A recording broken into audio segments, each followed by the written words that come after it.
Jamwax Productions presents Jerry Rawlings, Ghana's former president in a confidential light. Ghana, West Africa, 1978. Flight Lieutenant Jerry Rawlings comes to power in Ghana, Africa after serving as a fighter pilot in the Ghanaian Air Force. He leads a powerful coup d'etat from July 5th, 1978 to June 4th, 1979 and deposes Lieutenant General Frederick William Kwasi Akufo and becomes head of the military junta in Ghana.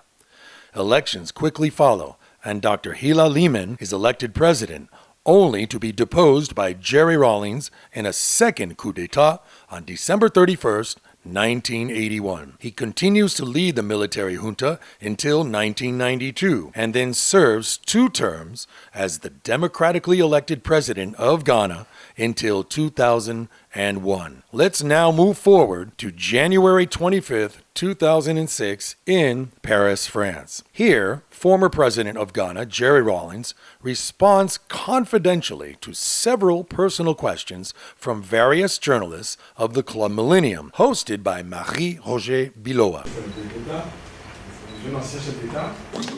Mesdames et messieurs, le président Rawlings et le président Bouyoya. So please, sit down. Thank you. Ladies and gentlemen, I hope we have a long day. I was not the only one who felt very passionate about the depth of corruption and the fact that we were reaching the stage of an explosion. Now, the situation was such that, and very true, it was like when you go into a kitchen, somebody makes a mistake of opening the gas. I mean, you light the match, you put on the gas, and there's no explosion. But the point is that what we had been going through, the persecution, the corruption, etc., was such that virtually the whole nation had become like a kitchen where they had opened the gas. All it needed was whether it was a general, but a general couldn't have done it, a senior officer couldn't have done it, because the lower ranks had lost faith in the senior ranks. So even if a senior rank had wanted to pull the armed forces for a coup against a military regime, they would not have obeyed him. They would have perceived him. And these are some of the things that get lost on some of you when you're studying the situation, because they don't see it, they don't understand that the lower ranks have lost respect and faith in the senior ranks. And sometimes the governments in power actually do it deliberately to corrupt the senior ranks so that they would have lost the respect of the subordinates as a way of neutralizing action. Meanwhile, the situation deteriorates. Now, having said that, what I'm trying to say is that it had degenerated to an extent where it was so volatile, it was like the gas in the kitchen. All it required was anybody to just light a match and throw it into the room, and it would have exploded. You couldn't have controlled it within the military. It would have spilled onto the civil front. Your airport residential areas, the elitist areas, would all have been taken over by, like a typical, what happened here in France, how many decades ago is what I'm talking about. There was the need for an officer to take over, in the sense that if the officer did not lead the way and a rank did it, because of the degeneration of the situation and their hatred for the officer corps, because they had seen the officers from the lowest rank of the officer to the general as you're all in the same club, they're all in the same mess where you go and, jig-jab and whatever, just have a drink. So they saw us all in the same category and didn't realize that even the junior officers, the middle ones, had a problem getting matters across. So had a subordinate, a sergeant, a W or whatever it is, a corporal taking over, they would have just slaughtered all officers. And I'm telling you, we were on the verge of it. We tasted every philosophy in our country, Nkrumah's socialism, capitalism, under Bouzia, single party, multi-party, generals' coups. None of it worked, because none of them somehow seemed accountable to the people, seemed transparent enough. So all of them, whether they intervened or not, somewhere down the line became so corrupt and oppressive, so that ultimately, it was almost as if there was no way out, in the sense that the mass of our people, soldiers, police, fishermen, teachers, the mass of our people had become disillusioned with the so-called elite of the society. I'm not saying that all officers were bad. There were a good number of officers But maybe the earlier question you asked in relation to me was that being an Air Force pilot, I had a lot of interaction with the ranks in other units. I had interaction, with the infantry whenever we had to, go and drop bombs in the forward, etc. I mean, some of us were in the front line and did a very good job of it, dropping our bombs right on the target. We didn't use all these modern day facilities. It was the old methods.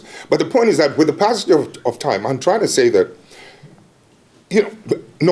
what I want to say is that there's a way in which, in most of our countries, the officers, not just the officers, managers, whatnots, big men, we relate to our people in a condescending manner. It's like we don't look at them in the face and tell them, look, this is what you're going to have to do, blah, blah, blah, blah, blah. And for the subordinate to say, yes, sir. Let me give you a typical example. I think the one reason why the white men probably may have made a little more progress than us is that the white man who owns the business, irrespective of who his employees are, his sons and whatnots, or people he has nothing to do with, in relating to him, the boss, they spend, I think, 70% of the 25% of the time on the rituals of yes, sir, etc., and 75% of the time on the science, the technicalities, and the substance of what has to be discussed and told to the boss. Very often, with you and I, where we come from, in the third world, in Africa, we spend 75% of the time on the rituals of obedience, the rituals of how we put it, etc. The rituals of subordination, and only 25% on the substance of what you want to deal with. So invariably, we never quite get across the issue in a forceful manner. When you attempt it in a forceful manner, without being offensive, he thinks you're being offensive. He thinks you're being an upstart, etc. How many hours did you sleep in those days? Oh, very little. No, in fact, very frankly, how many hours a night? Let me tell you something worse. In all my 10 years at the castle, I don't think I spent more than 2 months sleeping on the bed. I always slept in my uniform on the sofa. Oh. Yes. Yes.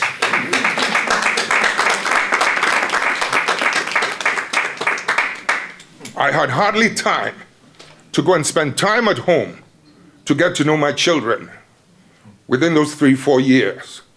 Because I was afraid. I mean, the danger we were facing, some of which we talked about yesterday. Had 7 attempts against you between Not 1983? 7. I mean, too many. No, 82 onwards. Yes, 82 onwards. Yeah, it was numerous. I think the Western powers have a record of it. Yeah. No. So the point is that I did not want to develop an emotional attachment with my children, knowing very well that I could die the next minute and create an emotional traumatic situation for them. But after about 4 or 5 years, I just said, to hell with it. I can't see my children each time I come home, and I can't hold them and hug them. You see what I mean? So it was, look, when you're talking about the Liman regime, and we're being terrorized, she was pregnant, and a vehicle was smashed into the back of a car. A gun was put to her head. Fortunately, no bullet in it, by a so-called friend, and actually fired, except that there was no bullet. There are things we've gone through which the world is not talking about. Maybe we are also wrong that we have not put into paper, we have not written all that we've been through. Yes, are you thinking about your memoirs? People are doing it, but I think we ought to do our own. Yes. The difficulty of having to recognize what you can do, what you can undo, and what you cannot undo. I mean, I found it, like I said, a very painful thing, and I had difficulties coming to terms with it. And to some extent, to some degree, up till this day, I have a problem coming to terms with it.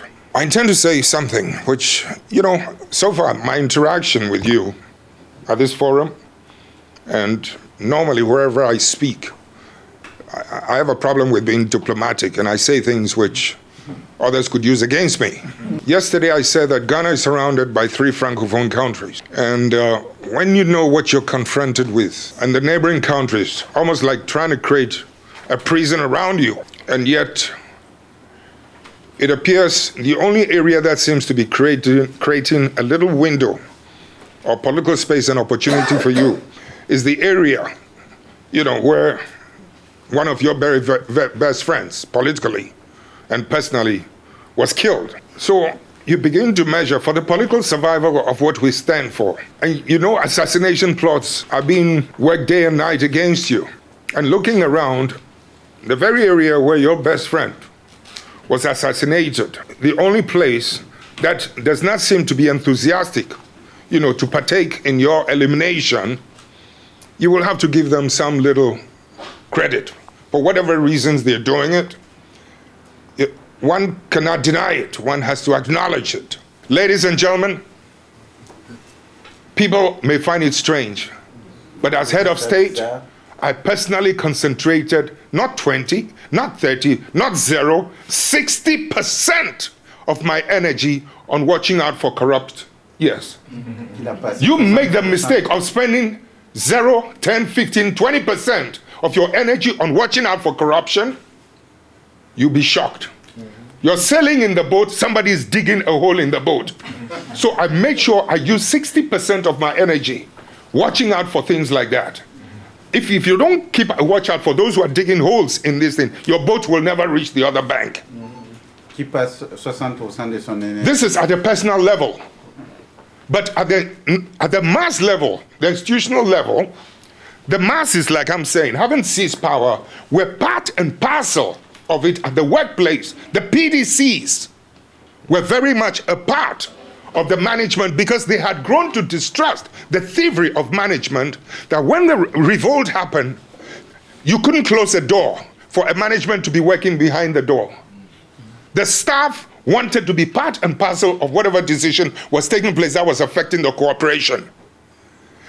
It brought so much integrity. In other words, with the empowerment process, where the manager did not have absolute control, with involvement of, a fairly learned staff, they could participate and ask questions. After all, we're not dealing with Einstein's pi r square moon, the energy, whatever it is. We're dealing with just transportation of cocoa from here to here. We're dealing with just the timing. What are we else dealing with, Chief? We're dealing with a situation where, my brother, you listen. You and I live in a tropical, blazing African country. A government supposed to have brains in power. We have trees on our streets. I don't know if you've ever heard of this example. Lining the streets. You don't have enough public transport to take our poor folks to hospital, to school. They spent hours waiting for transport. The only shed they have are the trees by the side roads. What is wrong with the government people sitting in their offices? They want to modernize the city. They go and plant electricity poles for us to have electricity at night. So because of that, they hack off all the branches alongside the road. Meanwhile, the one who took that decision is sitting in the Benz in his suit, in the blazing African hot sun, sitting in an air-conditioned car in a suit. Meanwhile, the one who's going to use that electricity, poor first person, is asleep at night. How is that person going to enjoy that electricity? Do you understand? I'm telling you, today, because this government wants to make money, they are repeating the same thing. That's the kind of irresponsibility and corruption I want to talk about. One time I came to France, and I met journalists, and a reporter asked me, at that time, we were being acknowledged for how much we had achieved under the revolutionary era. And someone asked me, have you not achieved so and so much because of your military uniform? And I told the person, no. The credit does not go to my uniform. And let me assure you that any civilian that would have given us the integrity of leadership that I have given would have succeeded as much as we have, as much as I have. It has nothing to do with my uniform. You're making it sound as if we're using uniform to drive people on a slave farm. No, we use leadership. My wife was not sitting down, like I said, at home, enjoying tea or whatever it is. A week, 2 weeks, despite her situation, she was all over the country. Women, 2 million members. You can't believe how much they were able to achieve. They were able to transform the labor, the labor of productivity, the energy, into money and into political power. I'm saying that money, democracy is being monetized. Money is taking the place of money and what you call it, and executive use of force, power, are taking the place of morality, are taking the place of a philosophical outlook of life, are taking the place, the blatant use of power, are taking the place of authority, natural authority. Jeff Koinange of CNN came into my country. Okay, Jeff Koinange came into my country.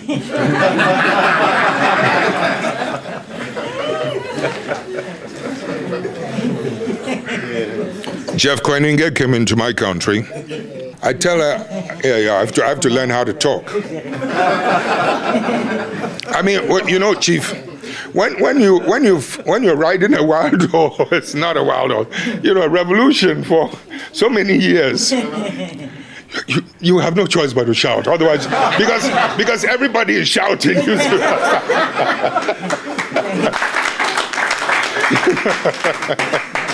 No, let me finish my thing. What was it, Nana?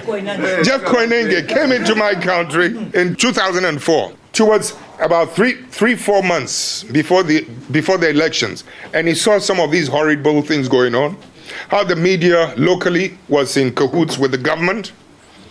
No, I mean, any media man, you can write any false thing against it. The judiciary will clear you. You will earn a bank account and a Benz to go with it and a house to go with it.